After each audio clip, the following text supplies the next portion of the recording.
Em 17 de julho de 1918, o czar da Rússia, Nicolau II, sua esposa e 5 filhos foram executados. Seus corpos não puderam ser encontrados.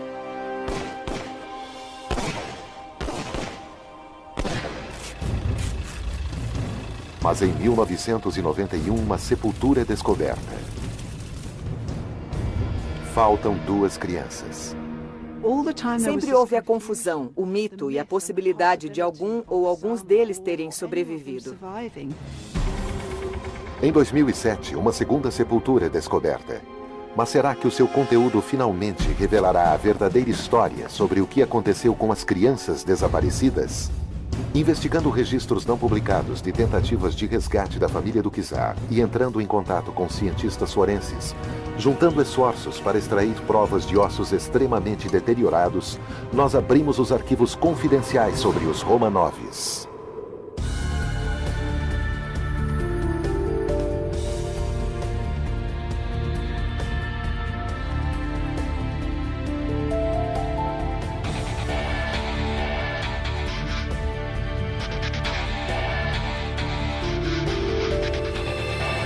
Arquivos confidenciais, os Romanovs. Início do século XX. A família Romanov é o centro da vida russa. O czar Nicolau II é o imperador desde 1894. Ellen Rapoport é historiadora e escritora especialista em história russa e estuda a fundo as vidas íntimas dos Romanovs. Para o povo russo e para os camponeses em geral, Nicolau era um ser divino. Eles o veneravam, reverenciavam e se benziam cada vez que ele passava. Sua Alteza Real, o príncipe Michael de Kent da família real britânica, é um parente distante do czar russo. Ele era como um deus para seu povo. Então essa reverência era muito significativa.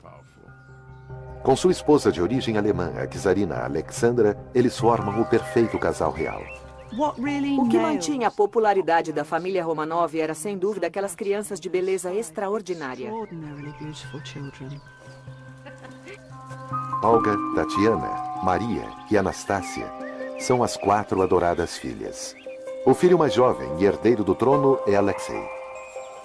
A residência oficial da família é aqui, no Palácio de Inverno, em São Petersburgo. A historiadora Charlotte Zipfat escreve sobre as vidas dos Romanovs. O Palácio de Inverno é o cenário mais extraordinário para se viver e crescer. Temos milhares de metros quadrados folheados em ouro e quilômetros de mármore ao nosso redor. Em um completo contraste, em 1914 a Rússia está em agitação. A Alemanha declara guerra e em um ano, aproximadamente, 1,5 milhão de russos são mortos ou feridos. Andrew Cook é historiador e um especialista em serviço secreto britânico do início do século XX. Cada fracasso da máquina de guerra russa é refletida no governo russo, que na verdade é Nicolau. Ele agora é visto como responsável pessoalmente. Quando o conflito começa a surtir efeito, a fome arruína as cidades. Apesar dos relatos de inquietação crescente, os Romanovs são protegidos do descontentamento que se forma do lado de fora de sua vida encantadora no palácio. Em fevereiro de 1917, depois de 3 anos de guerra, os Romanovs encaram uma hostilidade progressiva. Agitadores políticos aproveitam então a chance e iniciam a Revolução Russa. Foi uma combinação real e literal de fome, de busca por comida, mas também um desejo desesperado e contínuo pela liberdade democrática. Nicolau é forçado a abandonar o trono. De certa maneira, isso foi um grande alívio para ele, que nunca havia apreciado muito ser governante. Os Romanovs fogem para o Palácio Alexander, 27 quilômetros ao sul de São Petersburgo. Enquanto o governo provisional assume o controle de um país no caos, a família é colocada em prisão domiciliar para sua própria proteção. Havia um sentimento republicano extremo nas ruas, e a multidão, se tivesse mais chance, teria invadido o palácio e enforcado Nicolau e Alexandra. Em outubro de 1917, o partido bolchevique liderado por Vladimir Lenin assume o poder. Os bolcheviques são um grupo revolucionário linha dura que estava patológica e apaixonadamente contra a aristocracia e Nicolau em especial. O czar e sua família são levados para a fortaleza bolchevique de Yekaterinburgo, nos Urais, a mais de 1.700 quilômetros de sua casa. Nicolau disse: "Esse é o último lugar na Terra onde eu gostaria de ir. Eu sei que tem gente lá que está contra mim." Esta casa, fortemente guardada, é onde a família é mantida prisioneira, sob o controle de um comandante exigente, Yakov Yurovsky. Yurovsky era um revolucionário dedicado. Seu papel básico, além de supervisionar os guardas na casa, era se preparar para a necessidade de matar a família. Ele era comprometido com a revolução e estava decidido a se manter assim a qualquer preço. Ele conseguia se sentar e conversar despreocupadamente, mesmo sabendo muito bem que dentro de uns dias ele iria assassinar a família.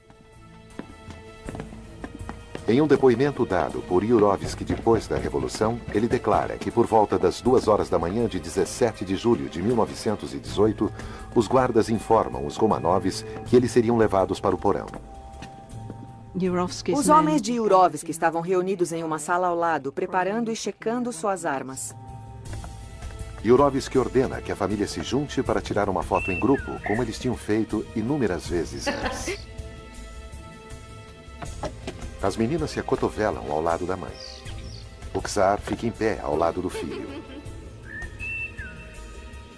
Seus captores se alinham na frente deles.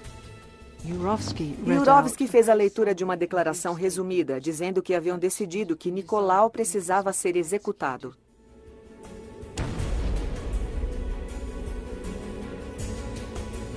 A família não acredita.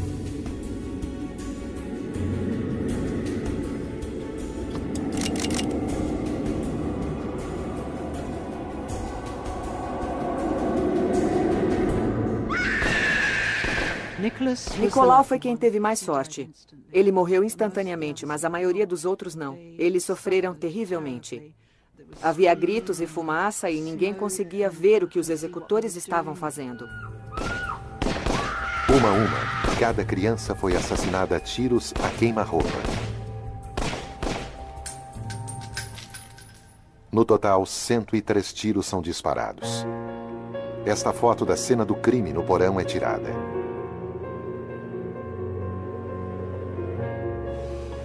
Agora os bolcheviques precisam garantir que os corpos não sejam resgatados e exaltados como mártires por simpatizantes czaristas.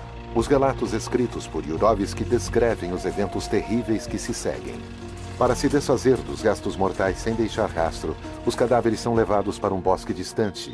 Peter Sarandinak faz parte de uma equipe internacional de investigadores que procura sepulturas. Yurovsky ordenou que os corpos fossem tirados do caminhão e decidiu enterrá-los naquele local. Mas já é quase de manhã. Yurovsky e seus homens têm medo que eles sejam localizados. Os Romanovs são atirados rudemente em uma cova, cobertos com ácido e incendiados. Eles tiveram a ideia de incinerar os cadáveres na floresta. Mas será que fizeram sua lição de casa? Eles checaram quanto tempo leva para queimar um corpo a céu aberto? Dependendo do calor, o fogo precisa de cerca de 7 horas para consumir tecido e gordura, deixando o esqueleto coberto apenas de um resíduo gorduroso de carne queimada. É agora que uma decisão crucial é tomada, e que durante 7 décadas mantém viva a esperança de que 2 das crianças pudessem ter sobrevivido. Segundo o relato de Yurovsky, eles separaram 2 dos cadáveres menores e começaram a queimá-los ali perto. Eles os separaram do outro monte de cadáveres. Durante 80 anos, os 2 locais onde supostamente os Romanovs foram sepultados permanecem desconhecidos. Então, em 1991, uma sepultura é descoberta na floresta distante perto de Yekaterinburgo. Cientistas analisam os fragmentos de ossos escavados em busca de DNA. O Dr. Michael Coble é cientista forense do Laboratório das Forças Armadas de Washington. Nosso laboratório foi envolvido na primeira bateria de exames. As descobertas eram bastante claras. Naqueles restos havia uma associação familiar consistente entre o esqueleto que se acreditava ser de Nicolau, o esqueleto que supostamente pertencia a Alexandra e os de 3 de suas filhas.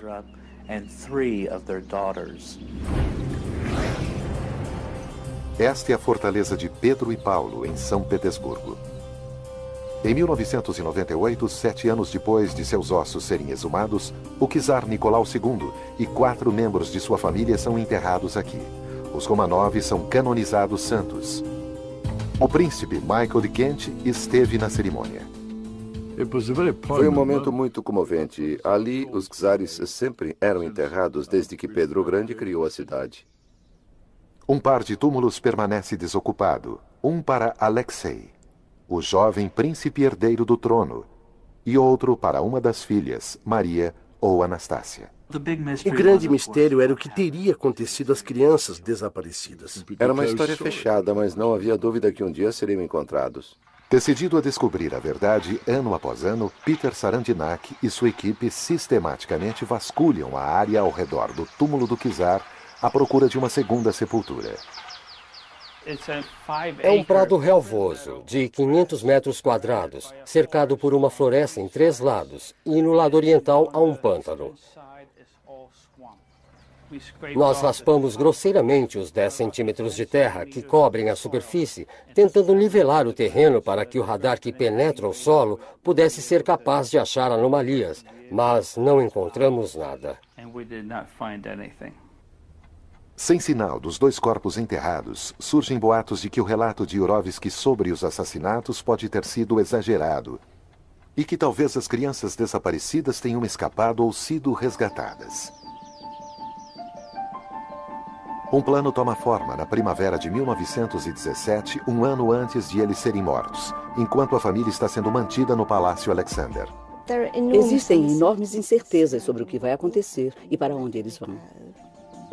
A família é incentivada a sair do país. Nicolau pede ajuda a um bom amigo e parente, o rei George V. Eles eram primos diretos e sempre se deram muito bem. Eram bastante próximos.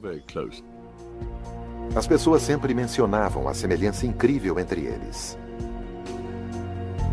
Nicolau pede a George que sua família se refugie na Inglaterra. Ele estava muito preocupado com os acontecimentos. Acredita-se que foram feitos preparativos para que um navio britânico esperasse a família Romanov no porto de Murmansk, a 1000 quilômetros ao norte de São Petersburgo. Dali, eles navegariam até a Grã-Bretanha.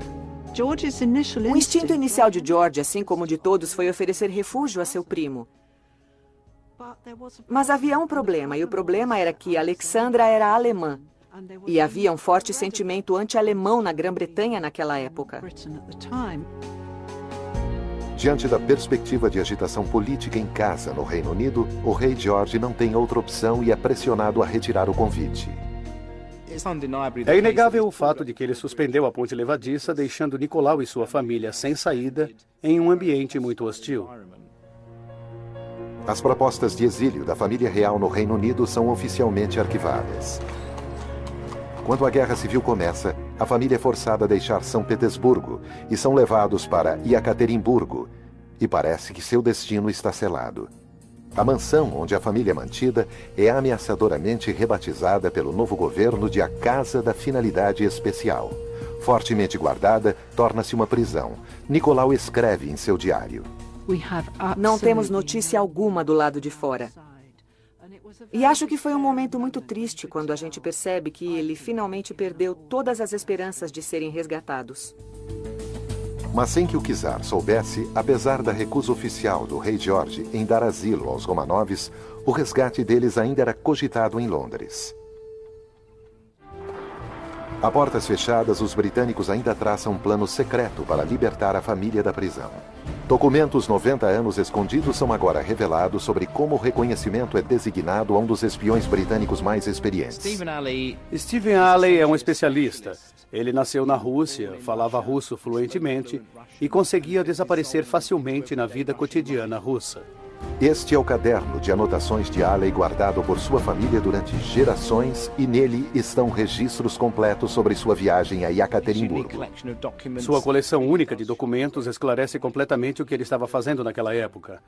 O trabalho do serviço secreto naquela época era extremamente arriscado. Se ele tivesse sido descoberto e preso, sabemos com certeza que ele enfrentaria um pelotão de fuzilamento. O diário de Alley também traz um desenho da localização da casa onde os Romanovs estavam sendo mantidos. Junto com arquivos russos, agora é possível construir uma imagem precisa de sua prisão. A família é mantida em 4 quartos, em um dos cantos do primeiro andar da casa, e sabemos que no mesmo andar havia uma sala da guarda.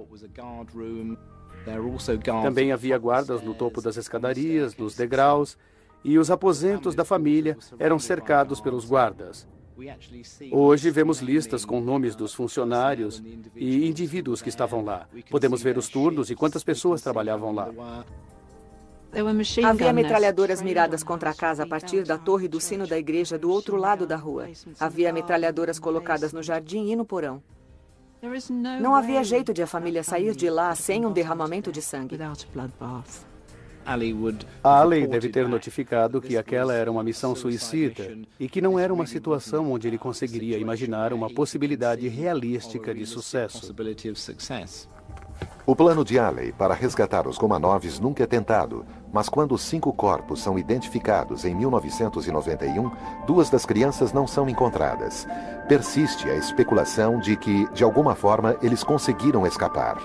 O mistério de seu desaparecimento permanece sem solução. O tempo todo permanece essa confusão entre o mito e a possibilidade de algum ou alguns membros terem sobrevivido. Então, em junho de 2007, uma segunda sepultura é descoberta a apenas 60 metros da primeira. Embora estes ossos foram picados e queimados, os apenas 44 pedaços pequenos ainda deram pistas de que tínhamos 2 pessoas, um garoto entre 12 e 15 anos e uma garota entre 17 e 19 anos. Só é possível determinar a quem os restos mortais estilhaçados pertenciam através do DNA deles. Mas desta vez, os cientistas encaram um desafio quase insuperável. Evgeny Rogaev é líder no campo da identificação genética e é convidado pelas autoridades russas para tentar extrair o DNA dos ossos recém-descobertos. Quando olhamos para os fragmentos, não conseguíamos acreditar. É um desafio para os geneticistas trabalhar com DNA realmente deteriorado. A maioria dos fragmentos eram pequenos demais para o exame de DNA. Havia cerca de 10 fragmentos de ossos que eram grandes o bastante para o exame. O DNA é uma impressão digital genética única para cada um de nós que tem em si traços passados de geração em geração. A primeira coisa que queríamos fazer era analisar o DNA mitocondrial. Mitocôndrias são passadas apenas através da linhagem materna. Então, as mães dão o seu tipo de mitocôndria para os seus filhos. Quando o primeiro túmulo foi descoberto nos anos 90, os exames identificaram que o DNA era partilhado entre a czarina Alexandra e as 3 filhas, Olga, Tatiana, e uma das filhas mais jovens, Maria ou Anastácia. Se os 2 corpos recém-descobertos são parentes, eles partilharão o mesmo DNA. Os cientistas precisam investigar, então, com todo cuidado, os ossos em busca de qualquer célula sobrevivente. Nós raspamos a superfície exterior do osso e o reduzimos a pó. E depois usamos uma centrífuga que dissolve completamente o osso e libera o DNA. Ficamos muito surpresos quando realmente conseguimos determinar as sequências de DNA mitocondriais completas. Descobrimos que o osso da perna, que acreditávamos ser de uma mulher, e o osso da perna, que acreditávamos ser de um homem, ambos têm a mesma sequência de DNA mitocondrial que Alexandra.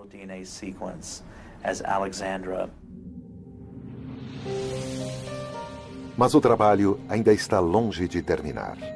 Para obter uma conclusão completa e indiscutível, os investigadores precisam encontrar uma semelhança entre estas crianças e seu pai. Para isso, um confronto direto é exigido. Mas pelo que os cientistas têm conhecimento, existe apenas uma amostra do DNA do czar Nicolau de quando ele estava vivo. E eles também sabem que ela foi perdida há muitas décadas.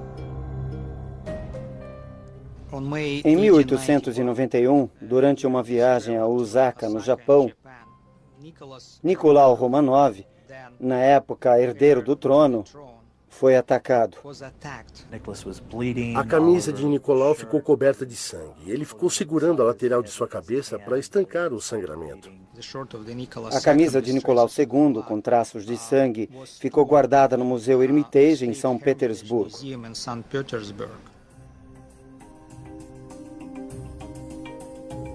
Antigo lar da família Romanov, ele agora abriga uma coleção de mais de 3 milhões de artefatos. O museu disse que não conseguia achar a camisa e que não tinha ideia de onde ela estava. Mas fizeram um levantamento e acabaram achando a camisa. É uma prova material crucial. Mas a camisa tem mais de 100 anos. E o DNA do sangue se deteriora com o tempo. O professor Rogaev é o primeiro a examinar o tecido. Eu não conseguia acreditar que fosse possível extrairmos o DNA.